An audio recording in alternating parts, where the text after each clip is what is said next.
اعوذ باللہ من الشیطان الرجیم بسم اللہ الرحمن الرحیم۔ آج کا ہمارا سبق سورہ نور کی ابتدا ہے جی۔ رمضان سے پہلے رب کی توفیق سے ہم نے سورہ مومنون اختتام کی تھی، اور آج رب کی توفیق سے دوبارہ اس سلسلے کا آغاز کرتے ہیں جی۔ سورہ نور مدنی صورت ہے اور احکامات سے بھری ہوئی ہے۔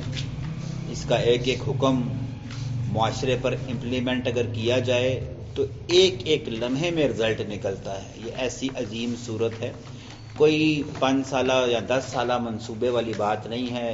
اس کے اندر جو حکم دیا ہے کچھ معاملات کا، اگر اس کو معاشرے پہ فی الوقت لگا دیا جائے تو معاشرے میں 1 گھنٹے کے اندر جو ہے وہ تبدیلی آ جاتی ہے۔ کچھ ایسے معاملات ہیں جن کا تذکرہ اس صورت میں ہے، تو اس کا ہم ابتدا کرتے ہیں۔ فرمایا اللہ تبارک و تعالیٰ نے، سورۃن، یہ صورت ہے، انزلناہا، جس کو ہم نے نازل کیا، وفرضناہا، اور فرض کر دیا اس کو، مقرر کر دیا اس کو، وَأَنزَلْنَا، اور ہم نے نازل کیا، فِيهَا، اس صورت کے اندر،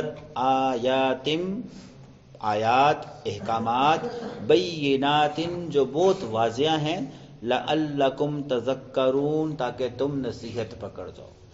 اللہ نے کہا اس صورت کو میں نازل کیا اور میں ہی مقرر کرنے لگا ہوں، فرض کرنے لگا ہوں اس کے اندر احکامات کو، تاکہ تم نصیحت حاصل کرو۔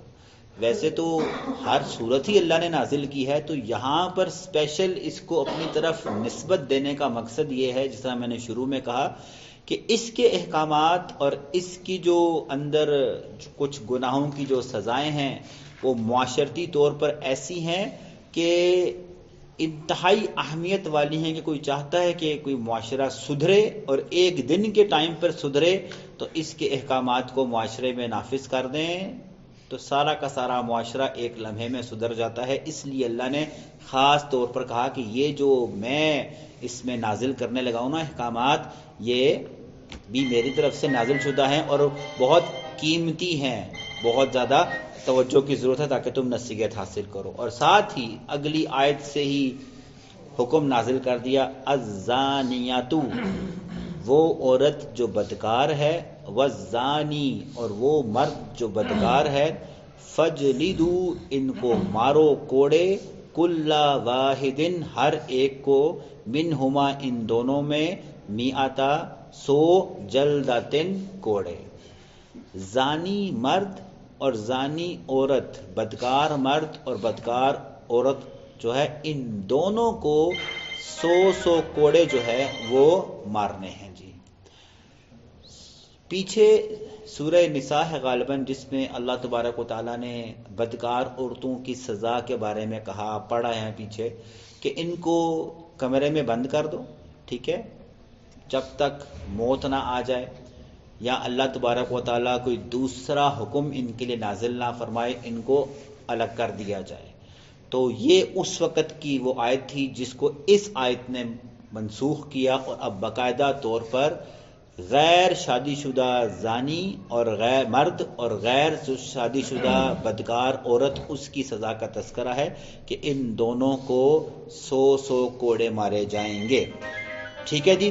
وَلَا تَأْخُذْكُمْ، اور ہرگز نہیں پکڑنا تم نے، بِهِمَا، ان دونوں سے، رأفتٌ، کوئی ترس، سزا دیتے وقت ان دونوں پر تم نے ترس نہیں کھانا، فی دین اللہ، یہ اللہ کے دین میں سے ہیں، ان کنتم تؤمنون، اگر تم ہو ایمان لانے والے، باللہ، اللہ پر، والیوم الآخر، اور آخرت کے دن پر۔ ترس کھانا یہ ایک فطرتی عمل ہے۔ ظاہری بات ہے جب انسان 100 کوڑے مارے گا، اگلے کو گدگدی تو نہیں ہوگی نا، اس کی تو چیخیں نکلیں گی، ٹھیک ہے، اس کو تو درد ہوگا، اس کو تکلیف ہوگی۔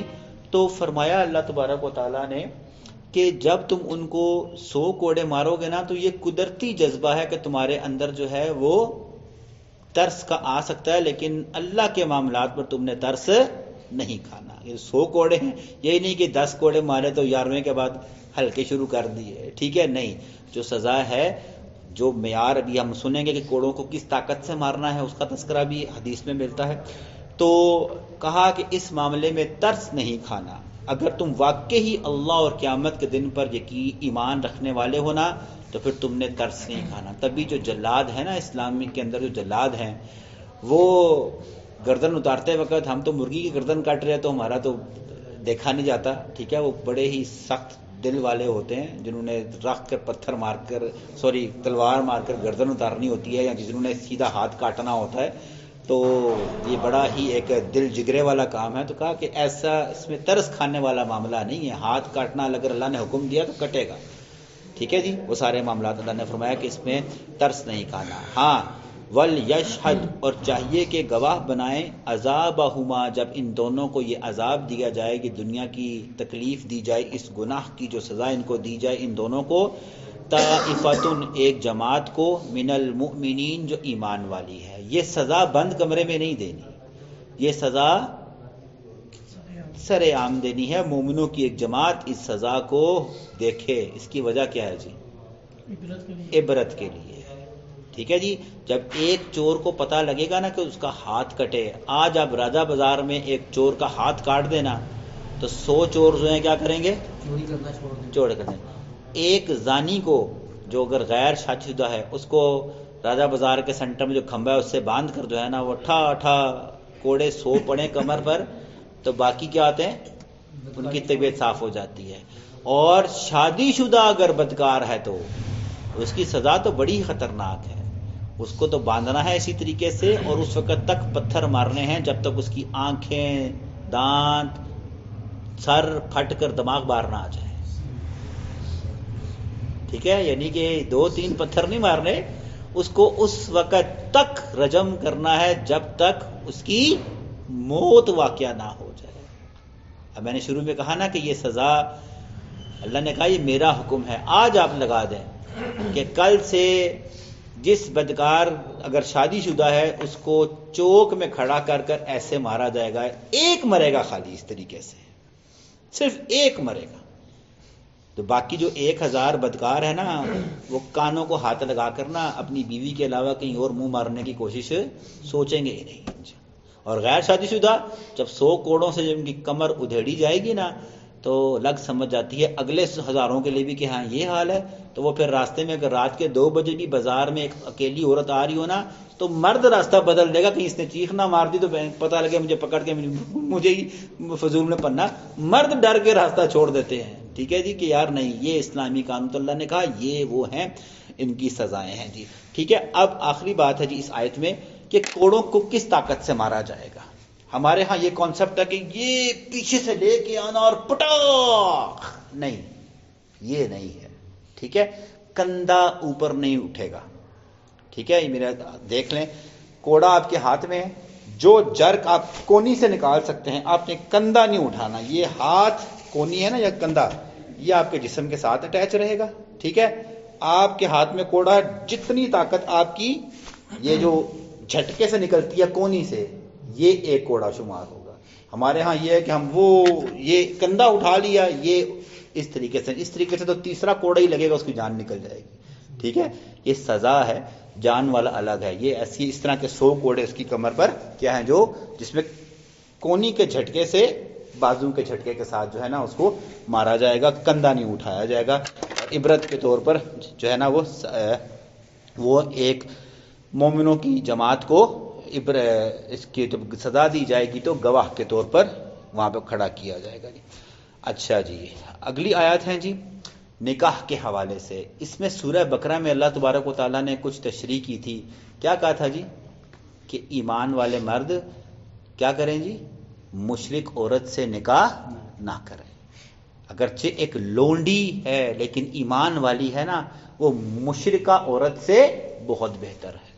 اور پھر ایمان والی عورت سے کہا کہ اگر بھلے تمہیں پسند ہو، تم نے کبھی مشرک سے نکاح نہیں کرنی. اس کے برعکس ایک غلام ہے لیکن توحید والا ہے، وہ بہتر ہے اس مشرک مرد سے جو خوبصورت بھی ہے اور جیسا بھی ہے، لیکن اگر مشرک ہے تو اس سے تم نے نکاح نہیں کرنا، چاہے تمہیں جتنا مرضی اچھا لگے۔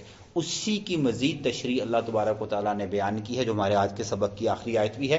الزانی، بدکار مرد، لا ینکح، ہرگز نکاح نہیں کرتا، الا زانیتن، اس سے جو بدکار عورت ہے، او مشرکتن، یا مشرک سے جی۔ اور والزانیۃ، اور جو بدکار عورت ہے، لا ینکحھا، وہ ہرگز نکاح نہیں کرتی، الا زان، سوائے اس کے کہ جو بدکار مرد ہے زانی، او مشرک، یا جو مشرک ہے۔ وحرم علی، اور حرام کر دیا ہے، وحرم، اور حرام کر دیا ہے، ذالک، اس کو، علی المؤمنین، اللہ تبارک و تعالیٰ نے مومنین کے اوپر۔ اللہ تبارک و تعالیٰ نے فرمایا، اس کا شان نزول ہے جی۔ ایک صحابہ کرام، بعض صحابہ کرام نے نبی صلی اللہ علیہ وسلم سے بدکار عورتوں سے نکاح کی پرمیشن مانگی کہ کیا ہم کسی، جس طرح ہمارے ہاں بھی کچھ کہتے ہیں نا یار کسی بدکار سے ہم شادی کریں اس کو ٹھیک کر لیں گے جی جناب، ٹھیک ہے۔ یا ہمارے ہاں تو یہ ہے نا کہ جو فلموں میں بھی دکھایا تھا کہ طوائف کے کوٹھوں پہ ناچنے کے لیے جاتے ہیں اور وہاں کوئی ناچنے والی پسند آ جاتی ہے تو اس کو نکاح کر کیا ہوتا ہے جی، گھر لے آ جاتا ہے، ٹھیک ہے جی۔ تو یہ تو اس معاشرے کی خاصیت ہے۔ تو کچھ صحابہ کرام نے اس دور میں بدکار عورتوں سے نکاح کی پرمیشن مانگی کہ کیا ہم ان سے نکاح کر سکتے ہیں، تو اس کے جواب میں یہ آیات نازل ہوئی کہ اللہ نے کہا نہیں، بدکار عورت جو ہے نا وہ بدکار کے لیے ہی ہے، ٹھیک ہے، وہ اسی سے شادی کرتے ہیں، اور چاہے مرد ہوں چاہے عورت ہوں۔ اور ساتھ ہی لفظ استعمال کیا، او مشرکاتن، مشرک بھی۔ اس کی جو بہترین تعویل ہے وہ یہ ہے، سمجھ آتی ہے کہ جس طرح ایک بدکار مرد ہوتا ہے نا، وہ کبھی ایک عورت سے اس کی طبیعت بھرتی نہیں ہے، وہ ہر جگہ پر کیا کرتا ہے، منہ مارتا ہے اپنا۔ اسی طرح مشرک بھی ایسا ہی ہے، وہ کسی ایک بت سے راضی نہیں ہوتا، وہ جہاں جھنڈا دیکھے گا وہاں سجدہ کر دے گا، جہاں کرنی والا دیکھے گا وہاں جھک جائے گا، جہاں برنی والا دیکھے گا وہاں جھک جائے گا، کہاں اس کو کوئی گا۔ جس طرح ایک مشرک مرد جو ہے یا مشرک عورت ہے، وہ 360 بت بھی کر لے تب بھی اس کی طبیعت بھرتی نہیں ہے، اسی طرح جو بدکار مرد اور بدکار عورتیں ہیں نا، یہ بھی ہر قسم کے بدکار مردوں اور بدکار عورتوں کے ساتھ اب بدکاری کر لیں گے، ان کے دل بھی بھرتے نہیں ہیں۔ اور اللہ نے کہا یہ وجہ ہے کہ وَحُرِّمَ ذَلِكَ عَلَى الْمُؤْمِنِينَ، اللہ نے ان جیسے گندے مرد اور ان جیسی گندی عورتوں کو کیا کیا ہے جی، وہ مومنین پر حرام کر دیا ہے، ٹھیک ہے جی۔ تو اب سمجھ آئی کہ نکاح کی جو پہلی شرطوں میں شرط ہے نا، اگر مرد ہے تو اس نے ایسی عورت کا انتخاب کرنا ہے جو سب سے پہلے مشرکہ نہ ہو، اور نمبر 2 کیا ہو جی، بدکار نہ ہو۔ دو کا تذکرہ یہاں پر ہے۔ اس کے بعد فرمایا اللہ کے نبی صلی اللہ علیہ وسلم نے عورت سے شادی 4 وجوہات پہ کی جاتی ہے، اس کی خوبصورتی دیکھ کر، اس کا نسب دیکھ کر، اس کا مال و دولت دیکھ کر، اور اس کا ایمان دیکھ کر۔ تو اے مسلمانوں، یعنی صحابہ کرام، میں تمہیں نصیحت کرتا ہوں کہ عورت کی دینداری دیکھ کر اسے نکاح کرنا، باقی سب چیزیں جو ہے نا وہ بے معنی اور بے وقت ہے جی۔ تو یہاں سے ہمیں جو بہت بڑی بات سمجھ آئی وہ یہ آئی کہ نکاح میں مرد کے لیے بھی چاہیے کہ وہ ایک سب سے پہلے توحید والے عورت کو ڈھونڈے، اور اس کے بعد ایسی عورت کو ڈھونڈے جو بدکار نہیں ہونی چاہیے۔ اور یہی حال عورتوں کے لیے بھی ہے، وہ بھی نکاح اس مرد سے کریں گی جو توحید والا ہوگا اور بدکار نہیں ہوگا، کیونکہ اللہ نے کہا کہ ہم نے ان کو، ان جیسی بدترین عورتوں اور مردوں کو، اور مشرکوں عورتوں اور مردوں کو مومنین پر حرام کر دیا ہے۔